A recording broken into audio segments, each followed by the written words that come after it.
You spread the word.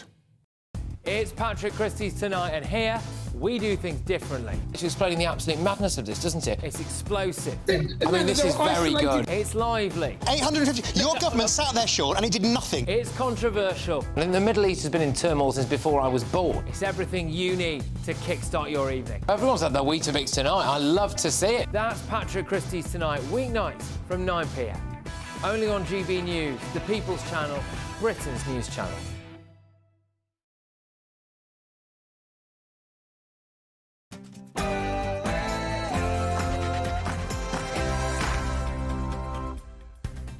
Good evening at 7 p.m. on Friday the 2nd of May, and this is a GB News election special with me, Christopher Hope. A seismic shift in British politics has taken place today as Reform UK has clinched swathes of victories nationwide against the main political parties. Meanwhile, the Conservatives and Labour have both suffered heavy losses, bleeding votes across the board in a bruising setback for both of our main political parties. The red wall or the blue wall is now turquoise.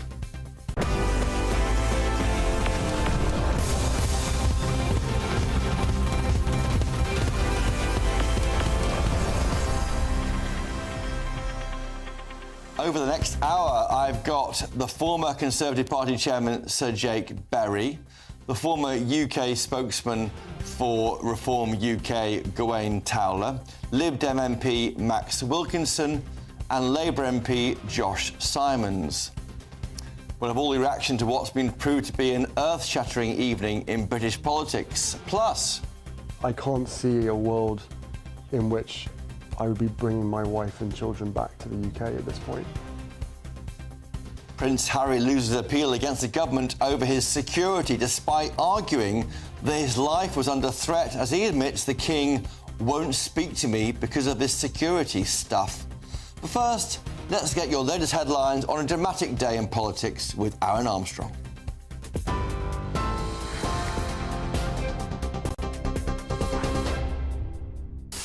Thank you very much indeed. Good evening to you. Just after 7 o'clock, let's get you up to date with the headlines. Prince Harry says he wants a reconciliation with the royal family, but claims his father won't speak to him because of security issues.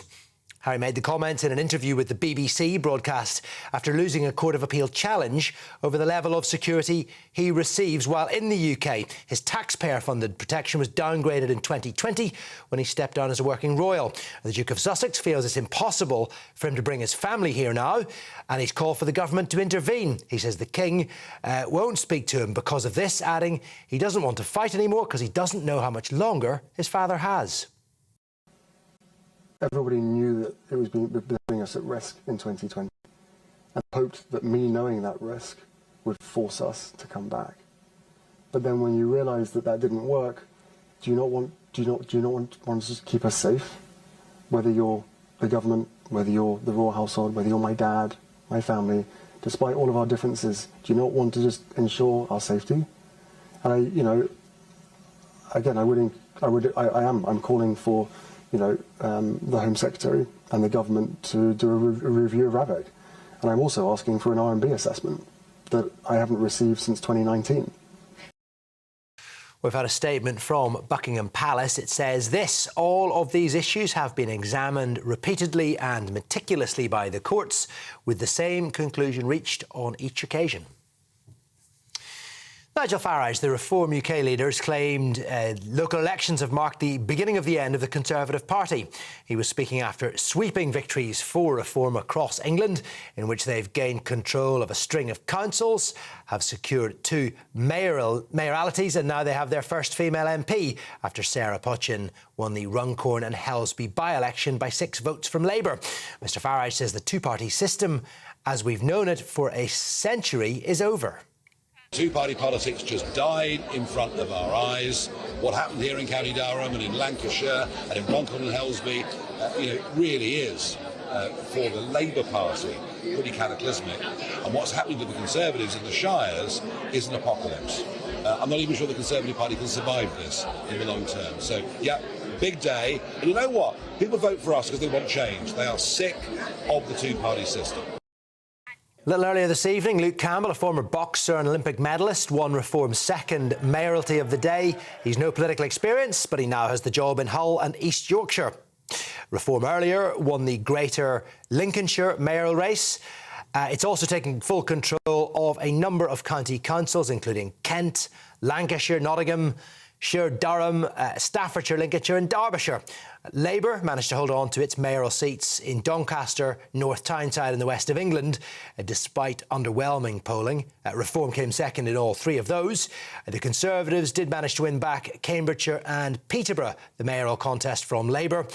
Votes, of course, still being counted in some councils, but England and Labour and Conservatives have been bracing themselves for disappointing results. Finally, the King and Queen are to visit Canada for the first time since their coronation.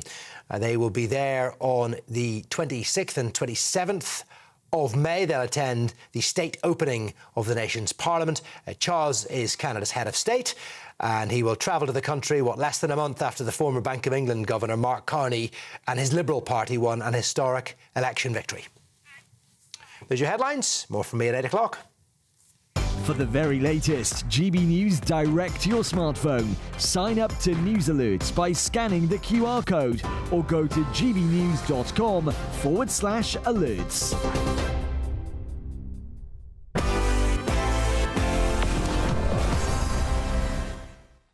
Welcome back. And in a bombshell interview after he lost his legal battle over his security arrangements earlier today, Prince Harry's claimed he does not want a reconciliation with his family. I can't see a world in which I would be bringing my wife and children back to the UK at this point. I would love reconciliation with my family. there's no point in continuing to fight anymore. As I said, life is precious. I don't know how much longer my father has. He won't speak to me because of this security stuff. That's right. Prince Harry does want a reconciliation. Now, his 3-year legal battle over security arrangements ended in defeat today after he lost his appeal against the government, who removed his automatic right to police protection when he stopped being a working member of the royal family in 2020. Let's cross now to royal biographer Tom Bower for reaction to this. Tom Bower, did you ever understand why on earth Prince Harry took the legal action in the first place? As a layman, not an expert in royal affairs, it seemed to me that Scotland Yard assessed every visit against the security risk and took the appropriate action, giving him outriders and the like, or not.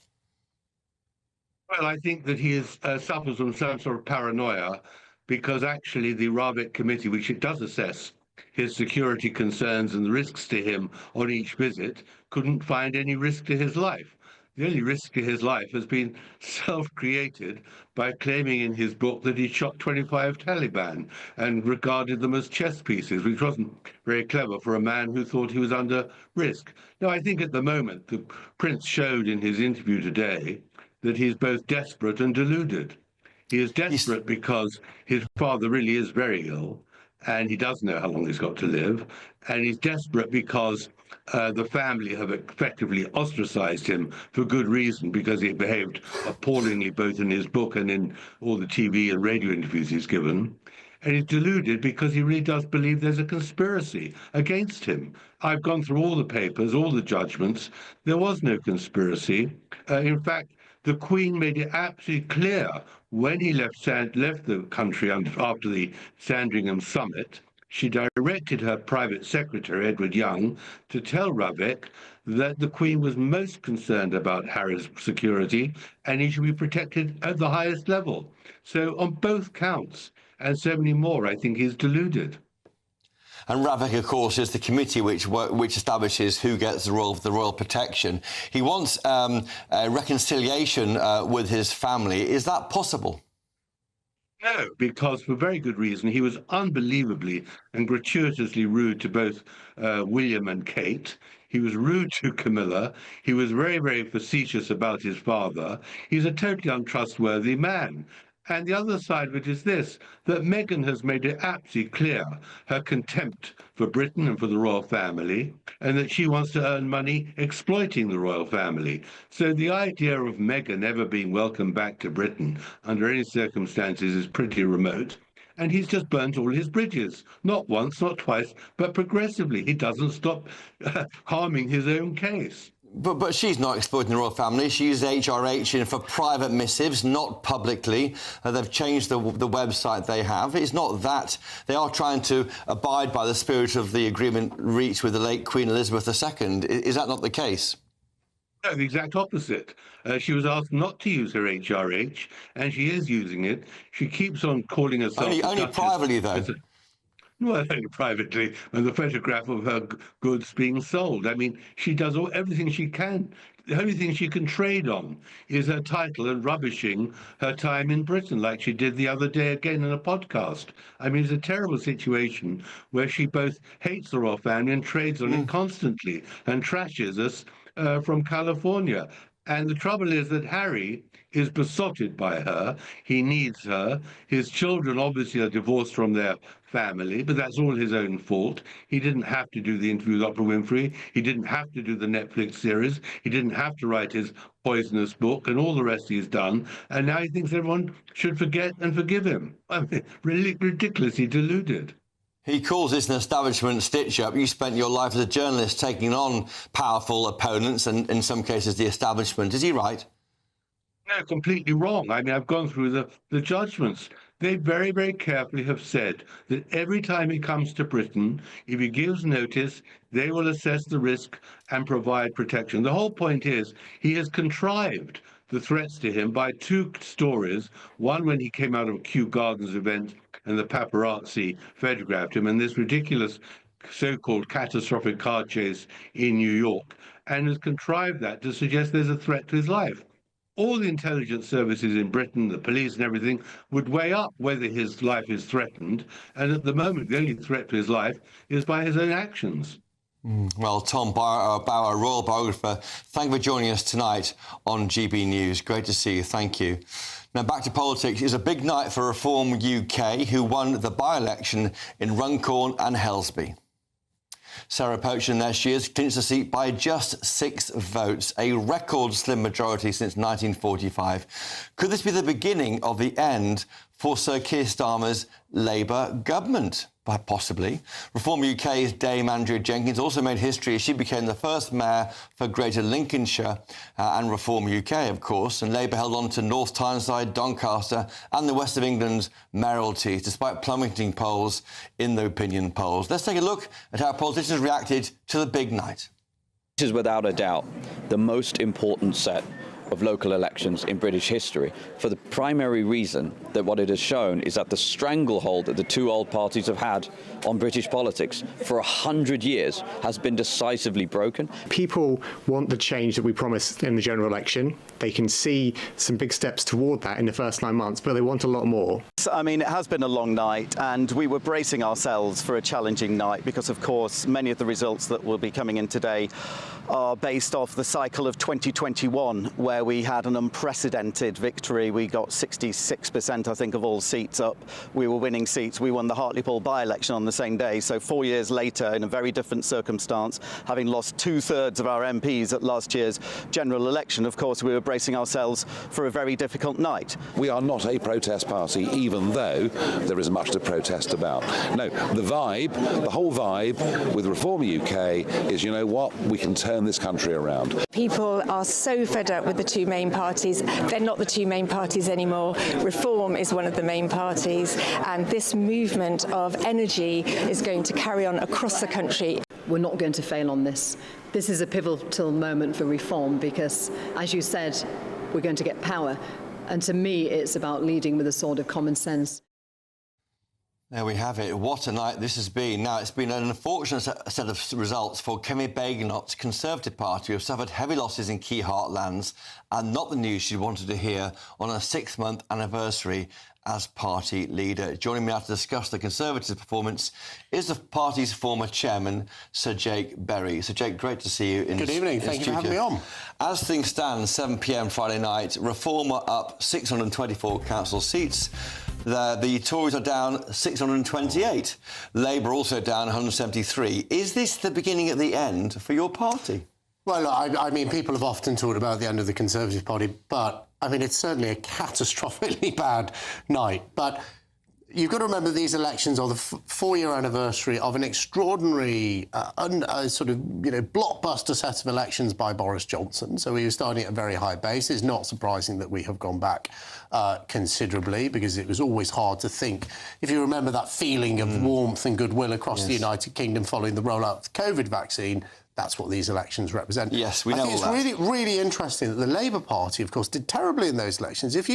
Chris, you'll know, but if you think back, there was loads of speculation that they were going to fire Keir Starmer, that they did so badly, and they started at an historically low base and have gone backwards. So undoubtedly, it's been a bad night for the Conservative Party, it's been a terrible night for the Labour Party, and it's been a great night for Reform. And I say, to all those Reform candidates who've won, I say congratulations.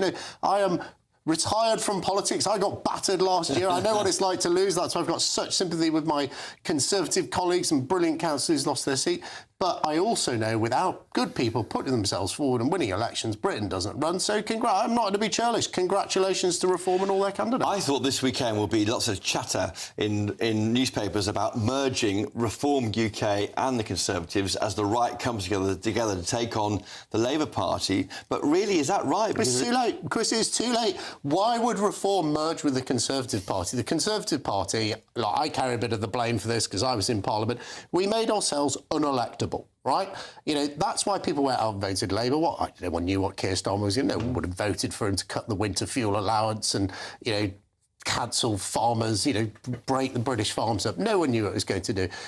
The Conservative Party, in 14 years of government, managed to trash its own brand. And one of the things that trashed it was getting rid of Boris Johnson. We shouldn't have done that. Managed to trash its own brand. We have a damaged brand.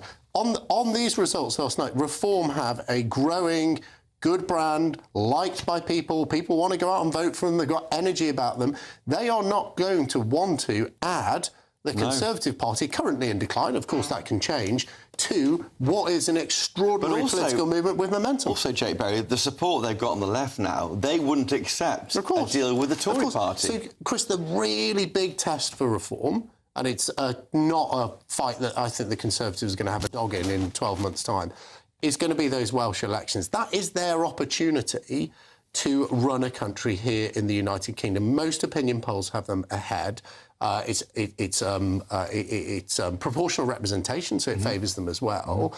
And, all of those places, if you look at where they're doing really well, it's towns like Blaenau Gwent, it's in the Welsh Valleys. As soon as the Labour Party was able to go, well, they're really the Tories, they wouldn't vote for them. So these are staging posts on the route to number 10, according to, certainly Zia Youssef, the party chairman.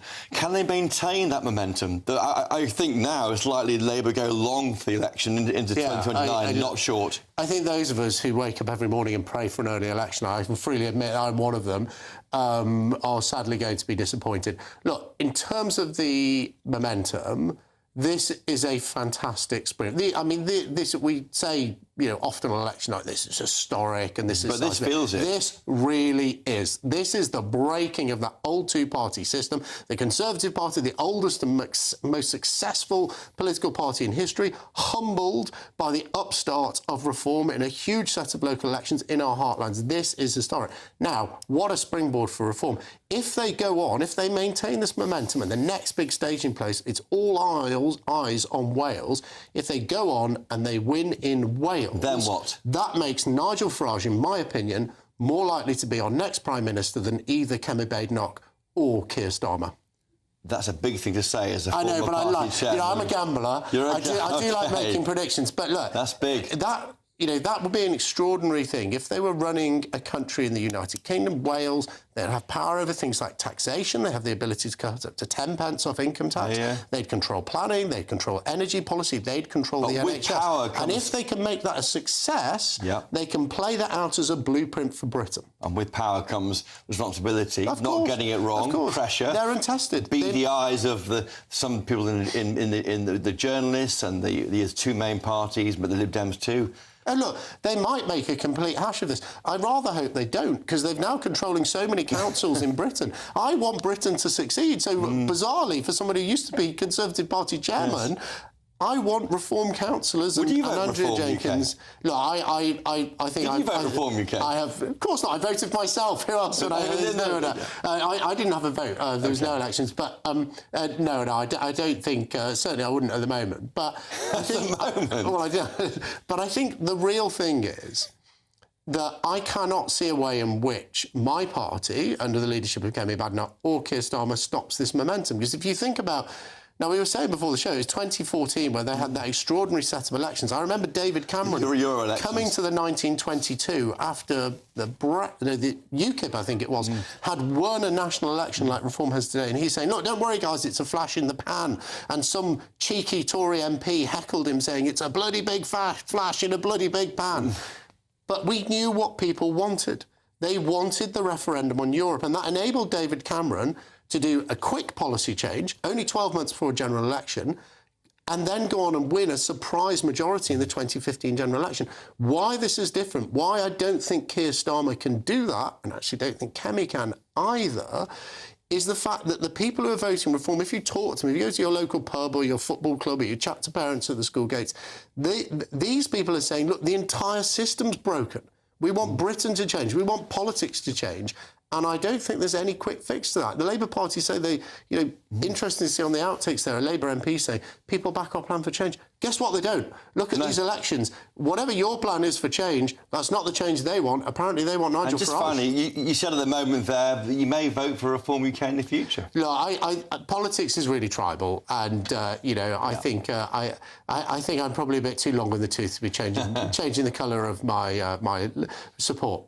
Sir Jake Berry, a historic night. Thank you for joining us to talk about it on GB News tonight. Now, still ahead, more reaction to the local election results that have rocked British politics. You're with me, Christopher Hope, for a GB News election special. Don't go anywhere. We're proud to be GB News, the People's Channel. And as you know, we always love to hear your views. Now, there's a new way of getting in touch with us at gbnews.com/yoursay. By commenting, you can be part of a live conversation and join our GB News community. You can even talk to me, Bev Turner, or any of the members of the GB News family.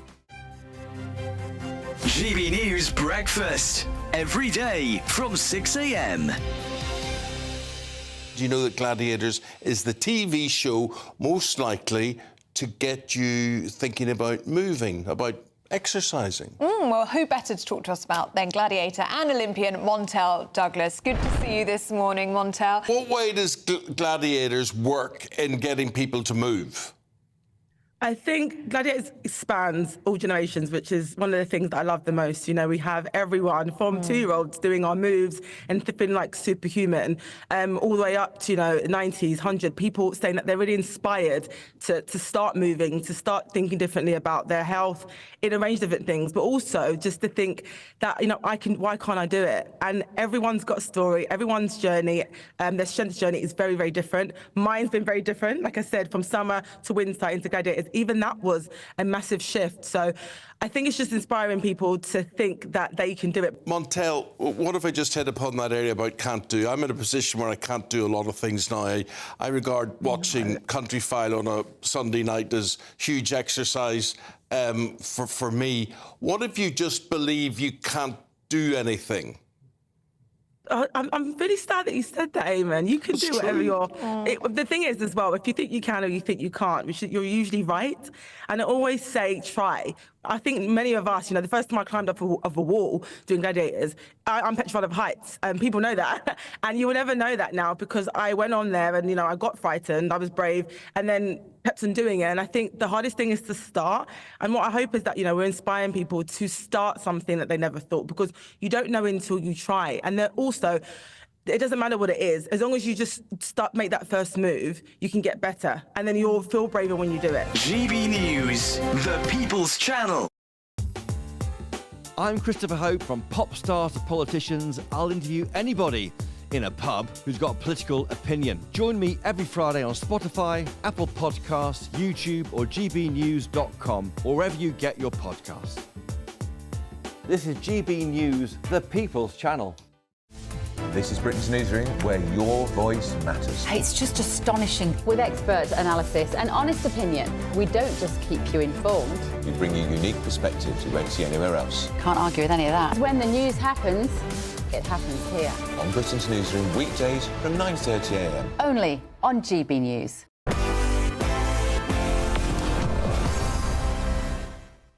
Welcome back to this GB News election special with me, Christopher Hope. It's been a tough night for Sir Keir Starmer's Labour Party, suffering a loss in the by-election earlier today and underperforming in the local elections. With just 6 months into this government, what's next for the party to face growing challenges? I'm pleased now to be joined by Labour MP for Makerfield, Josh Simons. Josh Simons, the election day was about 10 months ago, not 6 months ago. But even so, you've torched a lot of political capital that you accrued in that huge election landslide. Well, I think in some ways, Chris, it's a mistake to think of our victory as a case of accruing massive political capital. As journalists pointed out after the election, we had a small vote share. Voters voted largely against the Conservative Party, and they placed their cautious trust in this government. And what they said was, we want change. We want you to deliver it. We hope you can. We're not totally sure you can, but that's what we want. And voters have been voting for change in the United Kingdom for about a decade now, since Brexit. And as and until they get that change, they will keep voting for change. So it's incumbent on me as a Labour MP, as part of this government. It's incumbent on the government to make sure that we can demonstrate to voters before the next election that big, visible, tangible change is possible.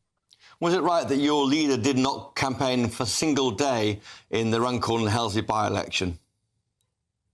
Well, the Prime Minister was busy getting a trade deal with the United States, securing a defence cooperation agreement with the European Union to make sure that British defence companies can access that EU defence fund. And he makes sure that the efforts he's making on the global stage to put Britain back at the heart of a defence and security set of agreements, which is ever more important in this world, that's his top priority at this point. And I think that's reasonable.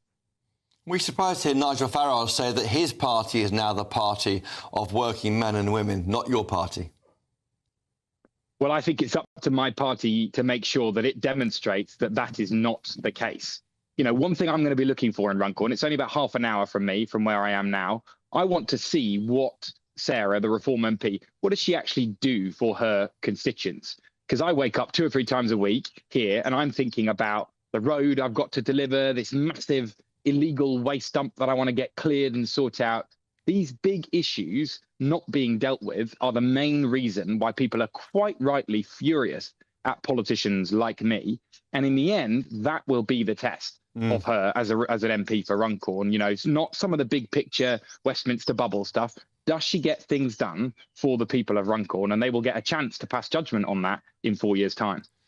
The people of Runcorn, according to Sarah Pochin, are cross that they have to pay a toll to go to the cinema or to the leisure centre. Why is your government spending so much money in the south of England, not in the north where it's wanted? Well, this week I was standing outside Parliament with Andy Burnham, the Mayor of Greater Manchester, and I was arguing for more investment in the north. It is something we have to and must do. In my constituency, there's a road that connects the M6 and the M61. This road was first promised to my voters in 1947. I mean, for goodness sakes. And time and time again, what's happened is the Treasury said, well, land values up there, they're not what they are down here. So doesn't work, doesn't pop out the algorithm. And I won't stand for that kind of thinking. And we as a government shouldn't. Our voters have been saying the algorithm in the Treasury and in other parts of government isn't working for us. And so we as politicians, if we are to be the party of working people, we got to change that algorithm. So looking again at the spending rules to justify the spending, anecdotally we're told that when you put a new train line in anywhere in the country, numbers always comfortably outstrip any of the forecasts and can generate that kind of support. You heard there from the Prime Minister. He told GB News earlier today he gets it, and he said that he's going to try and accelerate the change he's planning. Is that the right approach, or should he go towards the left, which some of your colleagues are saying tonight in your party? Well, I think the political alignment we're seeing all over the world is a demonstration that this sort of left-right spectrum that made sense in the 1990s and 2000s, it just doesn't really make sense anymore. No. My voters in Makerfield, they want an active state that's investing in our public services, that's building roads, that's building houses, but they also want control over our borders. And they want to make sure that, you know, we have conversations about moral issues in politics and we don't shirk them. And that's what I want too. Now, is that left or right? Don't know, don't care. It's what working people want. So that's what we should be doing.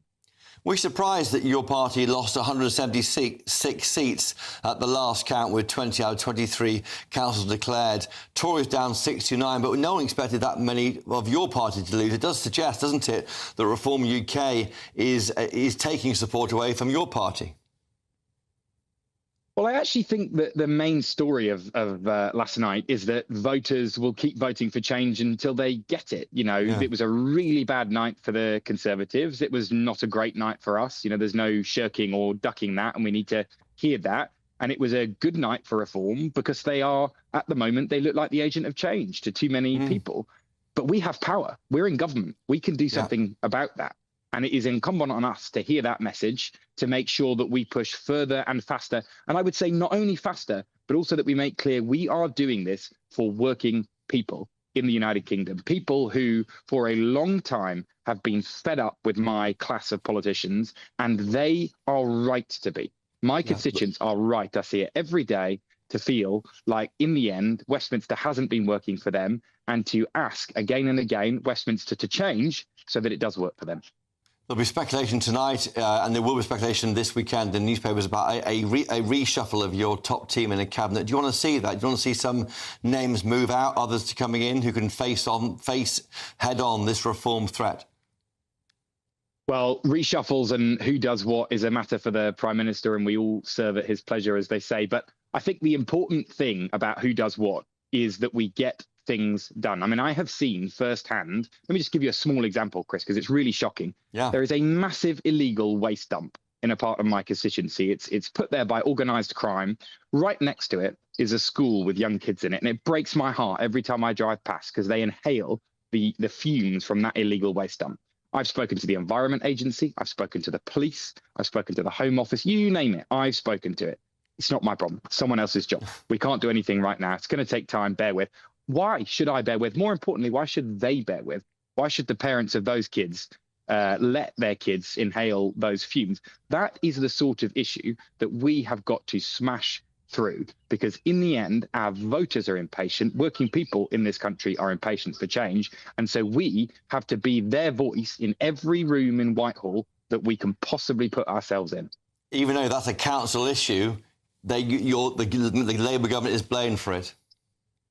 Well, actually, it's probably an Environment Agency issue. It's such a big illegal waste dump that the people who did it need to be put behind bars, and then the Environment Agency need to clean it up afterwards. But this is the same problem that I find everywhere. Nobody's quite willing to take responsibility for these things, and that's the point of politicians. It's up to me to take responsibility for that problem, and it's up to me to say that if this is not getting sorted for you, I will bang heads together until it does get sorted. And just finally, Josh Simons, is the change you want going to the left, adopting more policies the left might like, or is it where the government is at the moment?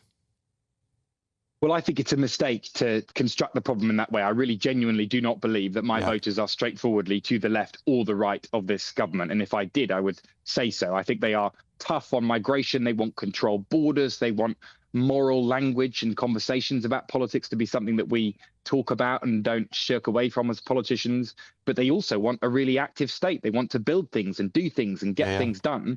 And what they want is people like me, above all else, to take responsibility for those things and not pass the buck to anyone else. OK. Well, Josh Simons, Labour MP for Makerfield, thank you for joining us tonight on GB News with your analysis of Labour's, how Labour reacted to the polls. Now, still ahead, more reaction to last night's local election results that have rocked British politics. You're with me, Christopher Hope, for a GB News Election Night special. Welcome to your Friday evening weather update from the Met Office here on GB News. It's a bank holiday weekend, and you know what? The weather looks pretty good. OK, it's going to be a lot cooler than it has been, but many places will be dry thanks to this chunky area of high pressure. That high, though, is moving, and that's what's switching the wind direction.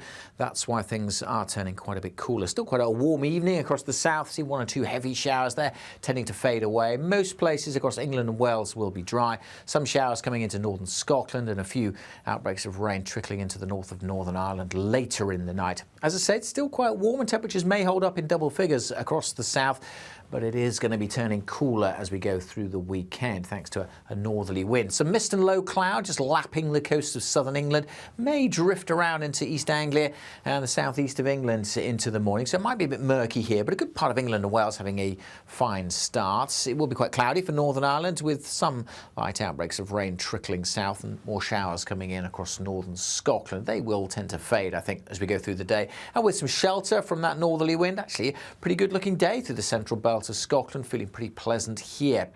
Now, there is the small chance of seeing these heavy showers drift up across the Channel to affect southernmost counties of England for a time through the day today. They could be heavy if you do catch one, but the vast majority won't see them. I think they'll mostly stay to the south and it'll stay dry and bright. But it will be cooler, quite a bit cooler. We could still get up over 20 degrees across the southeast, but many places in the mid-teens, and as I say, quite a shock to the system compared to what we've been used to this week. Cooler still on Sunday as that northerly wind brings down fresher air everywhere. A few showers in eastern areas, but many western and central parts will be dry and bright. But instead of seeing temperatures in the mid or even high 20s, we'll be struggling into the teens and feeling quite a bit colder on those North Sea coasts.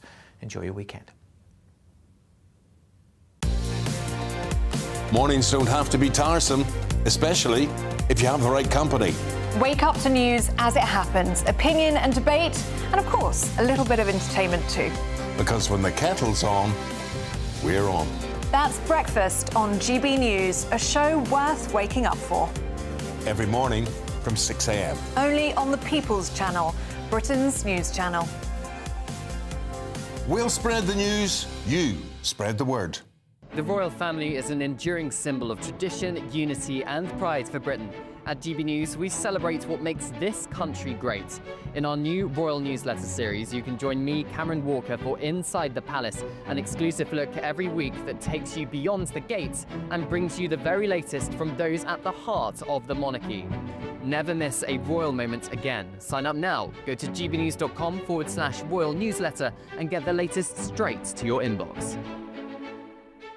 We have a royal invitation for you this Bank Holiday Monday.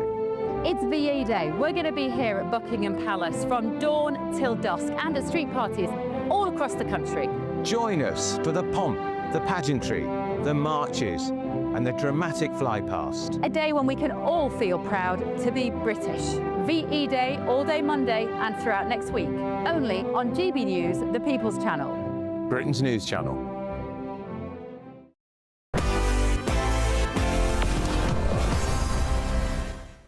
Welcome back to this GB News election special with me, Christopher Hope. Now, Reform UK has shaken up UK politics overnight, electing its first female MP, Sarah Pochin, and winning big across local council elections and mayoralty in England. Joining me now to discuss last night's result is Gawain Towler, the former Director of Communications at UKIP and Brexit Party and a bit of Reform UK and the rest. You are grinning for those who can try and discern your how you are on the listeners. It is extraordinary. You now run 8 councils. The latest is Doncaster. I'm delighted by that. Why? Well, mainly because I think that Labour are left with only 5 wards, which means 29 for your Reform, which means that Reform now have a majority of wards in Ed Miliband's constituency. Gosh, which warms the cockles of my heart. Which, of course, I wouldn't be able to do ordinarily because you'd want a wind farm to do that. Tories down 629 councillors. You're up 628. Is it a straightforward read across? No, because we're taking great chunks of Labour votes. I mean, Labour down like 176. It's amazing, isn't it? This was this massive high watermark for the Tories, and the Labour must have assumed a few months ago that they would be the ones to clear up and take things from the Tories. But you look at a place like Northumberland, and though the Tories did save some of their rural wards, we took out the Labour wards. Yeah. And that's the same across the country. And we're not only taking Tory seats, many, and Labour seats, many, but also Lib Dem seats. I don't know if we've taken any Greens, but it wouldn't surprise me. It is a remarkable set of What's results. changed with your party, I think, is that you can't really say it's a right-wing party anymore in the same way. I mean, culturally, yes. Culture is right-wing, is that right? Yeah. But equally, it's attracting people from the left here. It makes it less likely you'll do a deal with the Tory party where you have to do one before the election. Well, I mean, the Tory party and the Labour party to us are somewhat the same thing. It doesn't really matter. And what are we going to deal with? A rump of people who aren't going to keep their seats. So it seems to be. Let's wait. We've got a few years to wait until that. What we're looking forward to is actually cracking on and serving the constituents and serving the serving those and not areas getting that wrong. There's pressure on you guys now. Of course there is. From the other party, be watching you closely. Frankly, the media. I really don't care what the other parties think, and I don't care that much what the media think. I do care about what the people who've elected us think. I think what you'll see is we are going to be absolutely fierce in defence of the interests of our constituents. And everybody talks about the blob in Whitehall, the blob in Westminster. But each one of these county halls has its own minor blob, or little blobs. And what I think is going to be very interesting, they're going to kick a fuss. Can you imagine? There you are, you're the chief executive of Derbyshire County Council. And, oh, my goodness, you've got a reform council now running it. You must be thinking, goodness, what happens next? And here comes We've got all these diversity officers that you're going to have to fire. Yes. You've got all these things of this sort. The whole malarkey. You know what? We were planning to paint the front door of the city chamber, the council chamber, in a rainbow. We're not going to be doing that anymore. And there's a whole series of things. So there's going to be kickback, a lot of kickback. But I think, though people say, and you mentioned that people vote for reform as a protest, but nobody votes in a protest for reform unless everybody knows where we stand. Yeah. Yes, you're protesting, but you're protesting with purpose. Nobody votes for us who is protesting in a Lib Dem sort of way. You're forecast to gain 30% of the votes, twice what the Tories are forecast at 15%, and just ahead, of course, of Labour on 20%. If you go towards 35%, we're looking it were to be replicated at the general election at a landslide for this party. Yeah, but I mean, this is council elections 4 years out. You've got 5 MPs, and a sixth one is... and for the first time, a Farage-led party has won a by-election straight, in the sense that previously it was defections. Exactly. You've got so close previously. To me, who've been around for such a long time, this has laid to bed Hayward and Middleton. Yeah. That moment when we could have taken out Ed Miliband many years ago, but it looks like we might have just taken him out now. So I'm delighted by that. But that was when you narrowly you came up short. Just missed out on with quite a strong candidate, actually. Oh, John Bickley was a good man. John Bickley was it? Yeah. But this is an astonishing result across the board. We're winning seats left, right and centre in areas you would never imagine. Tidworth, in Wiltshire. And can you imagine, think about this, there are 5.2 million people who had their votes taken off them. Can you imagine if results like this across the country? That's the 9. Essex. Yeah. Norfolk, Isle of Wight, I should explain, that's Suffolk, the 9 counties. The counties that... They haven't gone ahead because of the reshuffle, reshaping of... And whilst I'm delighted about the idea of taking the plurality of wards in Ed Miliband's constituency in Doncaster North, my favourite single result of the night, apart from obviously delighted that Sarah won in Runcorn, is there's this chap called Julian Kirk. Now, Julian Kirk had a seat, he's a Norfolk County Councillor. He was so disgusted about the abolishing of democracy as he saw it when the Tories in Norfolk voted to cancel their elections that he resigned from the Tories, joined Reform, resigned his seat and forced a by-election in Norfolk, the only place in Norfolk where there was going to be an election, because he was so disgusted. And not only did he win, he got 54.9% of the vote. And it shows you that honour does exist in politics. Yes. Decency does exist in politics. There is time, let's bring to Julian Kirk to one side, there is time for Labour to get organised. Is your party organised for this? You haven't got any front bench, there's no Home Affairs spokesman, Treasury spokesman, you have a leader, a deputy leader, a chief whip, but you are not a government in waiting. The opposition has to be a government in waiting. Yet. So when will this go? Well, this is Rupert Lowe's criticism of you. It's one of Rupert Lowe's many criticisms. It's the democratisation of things. You're going to see a board election. Farage was very, very clear about this at the Birmingham Of the board of the party? Yes, the board of the party is going to be the decision-making body. There's going to be 3 members elected by... And that can fire Farage if it wants to. And it can fire Farage, it can fire the chairman, it can set policy, it can do disciplinary. It's a whole series of things. And that is the start of this process, the serious start of this process.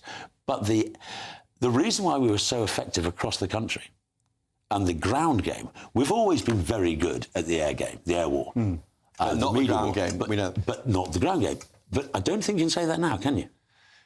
Is it ridiculous to say that Reform UK is turning into the official opposition? I mean, you're nowhere near in a Parliament. You're 5 MPs, nowhere near the Tories. Absolutely not. In the Parliament, although we make a fair amount of fuss. But you're driving the political debate, aren't you? Well, in the country with the opposition, absolutely. And it's clear that Labour, the way that Labour has behaved, they didn't say a thing about the Tories. They didn't mention the Lib Dems. They just went all out against us. They see us as the opposition. And clearly, across the country, we're hardly the opposition. We're the lead. And the pressure's mounting. I think that there's a target now on your party for the main... But of course there is. But we welcome that. And how will you deal with that? The same way we always do, with good humour and hard work. That's all we've got. Hard work. It's blood, sweat and tears, isn't it? And we've got to do that. Because if we want to save our country, and we do, if we want to keep our 230,000 members enthused and working hard, then we've got to deliver. Very, very finally, Nigel Farage, he doesn't want to be PM, doesn't he? Because he wouldn't say that when I interviewed him 2 weeks ago. He's in politics, of course. You think he'd say that? He didn't say it. Well, I mean, he's intimated possibly, maybe, let's see. But I don't see anybody else right now. Nobody has bubbled up yet, but we don't know. It's the Farage party. It's built on him. It's a lot more than him these days. And it hangs on him. We've got hundreds of councillors who are now building up. And they're going to be there for years. Emerge as public figures in the right. Precisely. OK. Gawain Towler, thank you for joining us tonight. Thank you. On GBN tonight. Great to see you in the studio. Thank you. Now, still ahead, more reaction to last night's election results that have rocked British politics. You're with me, Christopher Hope, for a GB News Election Night special. Don't go anywhere. Can't wait to get in that sea. Lovely and warm. Just like the feeling of having great travel insurance. All Clear Travel Insurance sponsors GB News Travel Destinations Forecast. An unsettled spell across southwestern parts of Europe, bringing heavy rain and thunderstorms, but elsewhere plenty of warm sunshine, and it should be largely dry across the Canary Islands, Madeira, but as we head towards Portugal, Spain, southwestern parts of France, very unsettled with heavy showers and thundery outbreaks. But across Rome, the Adriatic coastline, much of Greece, it should be largely dry and plenty of sunshine. Now, we could see some heavy showers move into northern parts of Rome on Sunday, but otherwise largely dry and temperatures in the low 20s. All Clear Travel Insurance sponsors GB News Travel Destinations Forecast. It's Patrick Christie's Tonight, and here we do things differently. It's explaining the absolute madness of this, doesn't it? It's explosive. I mean, this is very good. It's lively. 850. Your government sat there, Sean, and it did nothing. It's controversial. And the Middle East has been in turmoil since before I was born. It's everything you need to kickstart your evening. Everyone's had their Weetabix tonight. I love to see it. That's Patrick Christie's Tonight, weeknights from 9 p.m. Only on GB News, the People's Channel, Britain's news channel. From the school run to the home run, watch a new show for all of Britain. He can say whatever he wants. A straight-talking show where all voices are heard.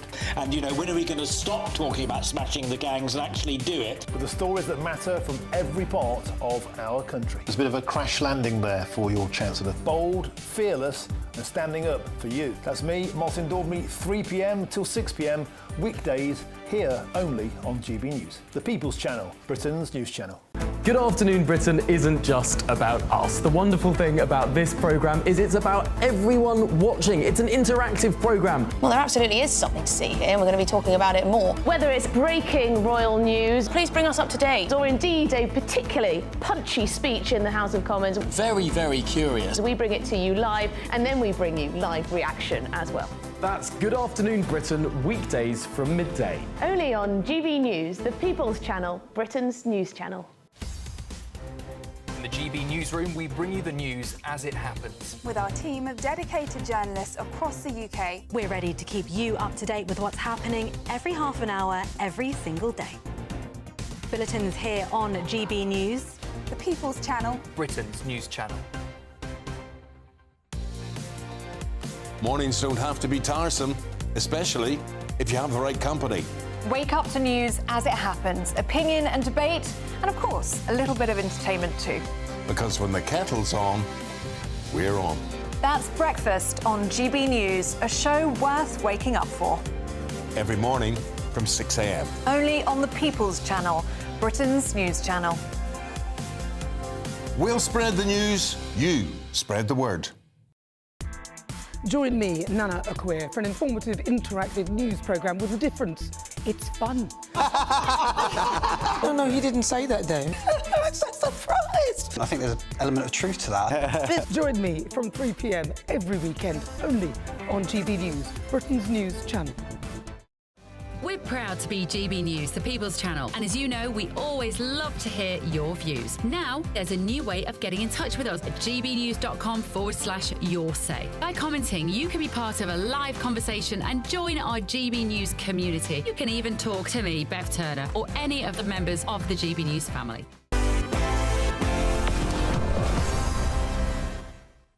Welcome back to this election special with me, Christopher Hope. Now, it's a seismic night in British politics, with Reform emerging as a standout winner. So what now for Labour, the Conservatives and the Liberal Democrats, of course? I'm really pleased to be joined now by Lib Dem MP for Cheltenham, Max Wilkinson. Max, thank you so much for joining us on a warm Friday night. How have the Lib Dems done? Everyone's looking, aren't they, closely at the Labour losing 178 seats, the Tories completely tanking, Reform benefiting. But I'm watching here, you are taking control of seats of councils formerly held by the Conservatives. I saw somewhere that you're now claiming you're the party of Middle England. I think it's obvious that we are now, Christopher. Thanks for having me on. It's nice to be here. Clearly, the results show that in places where the Liberal Democrats are the challengers to the Conservatives, or the Conservatives are the challengers to the Liberal Democrats, the voters are making a very clear choice, and they're choosing Liberal Democrats over Conservatives. And we're now on course to replace the Conservatives as the party of Middle England. In my own area, Cheltenham, a year ago, we still had quite a lot of Conservative councillors and a Conservative MP. Now there are none left. And we're now in a position where we are in minority control of Gloucestershire County Council. But if you look around the country, there are so many places where we've taken control of councils. So Oxfordshire, for example, Cambridgeshire, Shropshire, places where the Conservatives have traditionally been really, really strong. And what people have been telling us on the doorstep is that they are voting for hard-working Liberal Democrat community champions. They feel alienated by the Conservatives and what they did while they were in government, and they are very happy to vote for the Lib Dems at the moment. I see here you've won Oxfordshire County Council, Cambridgeshire, others too, Shropshire. You are taking control of councils, which you weren't before. Is it all at the expense of the Conservatives or Labour too? In the south of England, certainly where we're taking on the Conservatives, we are making significant gains. And it's really interesting to also note that our vote is holding up really strongly against Reform. While the Conservatives and Labour have really struggled against Reform at this election, the Liberal Democrats have been able to take the fight to Reform. And that shows that actually people trust us. When they've elected 72 Lib Dem MPs at the last election, and of course that was our most successful election ever, they've doubled down this year by voting for lots of Liberal Democrat councillors, and in places that you wouldn't necessarily expect. Places in Warwickshire, Stratford-upon-Avon, for example, where we took the parliamentary seat last year, Manuela and her team have made gains. And now, even if you look down in true blue Kent, in Tunbridge Wells, We've wiped out the Conservatives in Tunbridge Wells, I understand, today, under the leadership of my colleague Mike Martin. So all across the country, in places where you wouldn't necessarily expect Lib Dems to have been doing well historically, but where the Conservatives have been in charge for a very long time, you've now got very strong Liberal Democrat presences. I'm looking here at PMQs from Wednesday. It looks like it was you behind Nigel Farage muttering at him when he asked a question in PMQs. What were you saying to him? Well, actually, what you learn as a new MP, and I've learned my lesson, is that when the microphone is pointed at the person in front of you, you get picked up too. And there were loads of people talking around us. And it was my comments that got picked up. And it was quite a jocular comment, actually, which was how much money has Nigel Farage made from his second jobs this week, which I think Nigel himself would probably think was a fair enough comment. He's a man who backs free speech, as do quite a lot of people in Parliament, most people in Parliament, of course. So it was more of a jocular comment than anything else. And I'm sure he took it in good spirits. OK. Look, thank you so much for joining us tonight. Matt Wilkinson there, the Lib Dem MP for Cheltenham. Great to see you on the show, and do come back again, of course. Now, come up next, of course, it's State of the Nation with Matt Gouin. Matt's with me now. Matt's on the show. Hi, Chris. Well, three big things tonight. We've got more reaction to the rise of reform. We've got this big breaking story in Germany. Now, the intelligence service is looking at basically setting the stage to try and shut down the Alternative for Germany. Yep. And now universal credit, the cost of that for refugees has just gone over £1 billion. We're going to be looking at what on earth is going on in our welfare system. Well, Matt, it'll be a great show. I'll be tuning in. And thank you for joining us tonight on this election special, which for me, after covering 20 years in journalism, I have never seen a night like it. Do stay tuned for State of the Nation. But here's the warm weather.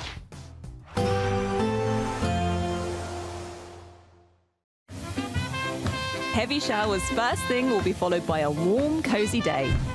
Boxed Boilers, sponsors of weather on GB News. Welcome to your Friday evening weather update from the Met Office here on GB News. It's a bank holiday weekend, and you know what? The weather looks pretty good. OK, it's going to be a lot cooler than it has been, but many places will be dry thanks to this chunky area of high pressure. That high, though, is moving, and that's what's switching the wind direction.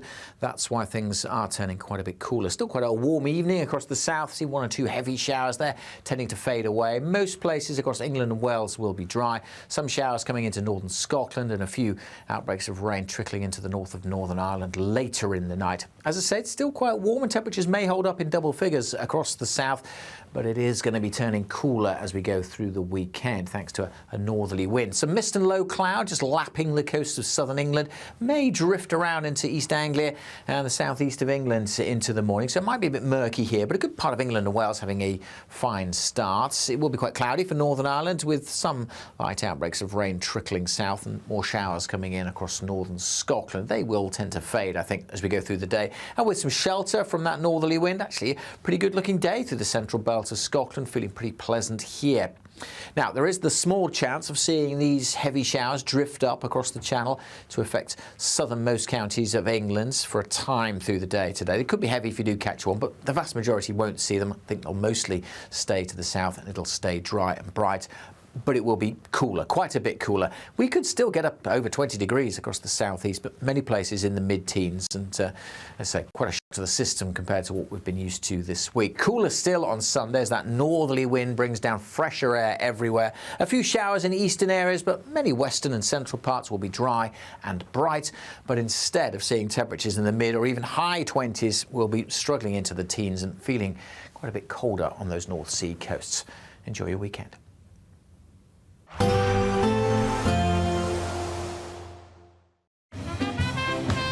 There will be a light breeze in the morning, leading to a warm front. Boxed Heat Pumps, sponsors of weather on GB News. Courtesy of Marquis Leisure, you could be driving away with this brand new Elnag Baron 560 motorhome. It comfortably sleeps 4, comes with Skyroof, integrated kitchen and bathroom, and is worth over £67,000. And that's not all, as we'll also give you a further £5,000 in tax-free cash to make sure that wherever this motorhome takes you, it takes you there in style. For another chance to win the lot, text WIN to 63225. One entry costs £2.50 plus one standard network rate message, or text BONUS to 63225. 5 entries cost £5 plus 1 standard network rate message. Go to gbnews.com/win. Entries start at £2.50. Call 0903 686 3232. Calls cost £2.50 plus your network access charge. Or post your name and number to GB13 PO Box 8690 Derby DE1 9TT. UK only. Entrance must be 18 or over. Lines close at 4 p.m. on the 6th of June. Please check the closing time if listening or watching on demand. Good luck.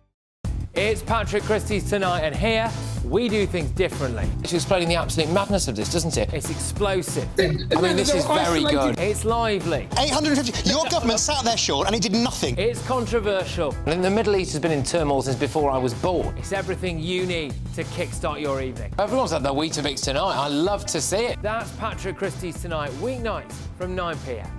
Only on GB News, the People's Channel, Britain's news channel.